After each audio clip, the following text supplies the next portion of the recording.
Godina Wallagga Lixaa aanaa Sayyoon olitti humnoonni mootummaa sarbamiinsa mirga garaagaraa uummata irratti raawwataa jiru jedhame. Uummanni hedduun hidhamee mana hidhaatti dararamaa jiraachuu maddeen garasii himan. Hojjetaa waajjira qonnaa kan ta'e namni Tasfaayee Tafarraa jedhamu torbaan darbe keessa mana hidhaatii baafamuun ajjeefamee gatamuu maddeen himan. Guyyaa kaleessaa kanallee namoonni eenyummaan isaanii hin baramin jiru 3 ajjeefamanii reeffi isaanii dirree keessatti gatamee jira jedhan. Yeroo hedduu namoonni eenyummaan isaanii beekamuu fi hin beekamne ajjeefamuun argamu himu maddeen.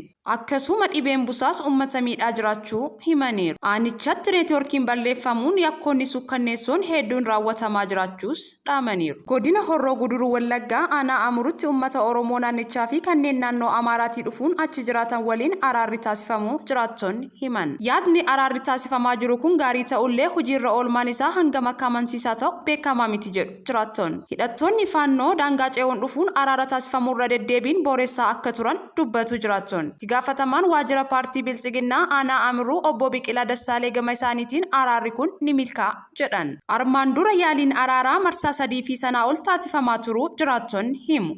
Garuu araarri jedhame hojiirra osoo hin oolin hafuun haleellaa biraaf saaxilamaa turuu himan. Torbaanuma kana namoonni 13 humnoota finxaaleeyyii naannoo Amaaraatiin daangaa qaxxaamuranii dhufaniin jumlaa yoo ajjeefaman namoonni 3 caalan immoo madaa'anii lubbuun hafuu jiraattonni yaadachiisan. Riqichi laga Mormor waggoota 35 oliif ijaaramee eegumsa malee taa'ee kan hin beekne amma eegumsa dhabuun daandii sochii humnoota kanaa ta'eera jedhan. Namoota naannoo Amaaraatii dhufuun aanaa Amiruu keessa jiraatanii fi uummata Oromoo yeroowwan garaagaraatti haleellaa hidhattoota faannootiin qeessaarraa buqqee gidduutti wal amantaa buusuuf yeroo adda addaa yaalamaa turus humnoota faannoo daangaa ce'anii dhufuun uummata ajjeesuu fi buqqisuu hin dhaabin turaniiru jedhu. Kun otoo kanaan jiruu guyyaa kaleessaa aanaa Amiruutti uummata lamaan gidduutti sirni araaraa raawwatamuu jiraattonni himan. Araara kana booda badiin biraa yoo raawwate uummanni humnoota nageenyaa waliin ta'uun saaxiluu akka qabu waliif galameera jedhu. Garuu hojiitti hiikamaa fi hin hiikamu kan jedhu waan beeknu hin jiru jedhan. Mariin hidha haaromsaa marsaa arfaffaa waliigaltee malee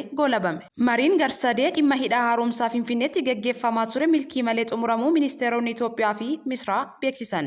Biyyoonni lamaan walii isaanii komatan. Ministeerri Haajaa Alaa Itoophiyaa ibsa baaseen marichi kan milkaa'uu dhabe sababa Misraa xiinsammuu koloneeffannaa qabduu fi adeemsa marichaa irratti danqaa taateefidha jechuun ministeerichi milkaa'uu dhabuu marichaatiif Misraa komate. Mariin gartuu 3 dhimma hidha haaromsaa Suudaan, Itoophiyaa fi Misraa irratti hirmaatan muddee 17 hanga 19 bara 2023 Finfinneetti gaggeeffamaa tureera. Itoophiyaan wal dhabdee biyyoota yaa'a gadii waliin qabdu fedhii qabaachuu eeruun ilaalchi koloneeffannaa Misraa marichi akka hin milkoofne taasiseera jedhe. Itoophiyaan bishaan laga Abbayyaa walqixxummaadhaan akka fayyadamaniif malee mirga Misraa ibsicha irratti fayyadamuu daangessuuf akka hin taane ministeerichi ibseera. Haaluma wal fakkaatuun ministeerri dhimma alaa Misraa gama isaatiin ibsa baaseen mootummaan Itoophiyaa chaartaroota dhaabbata mootummoota gamtoomanii fi gamtaa Afrikaa hin hordofne jechuun mootummaa Itoophiyaa komate. Akkasumas ibsi mootummaa Masrii karaa ministeera bishaanii fi jallisii baaseen mariin hidha haaromsaa marsaa arfaffaa gaggeeffamaa ture bu'aa malee xumuramuusaa beeksisuun milkaa'uu dhabuu marichaatiif Itoophiyaan sababa taateerti jedheera. Itoophiyaan furmaata teeknikaa fi seera biyyoota 3 fayyadamuu dhiyaatee ture fudhachuu diduu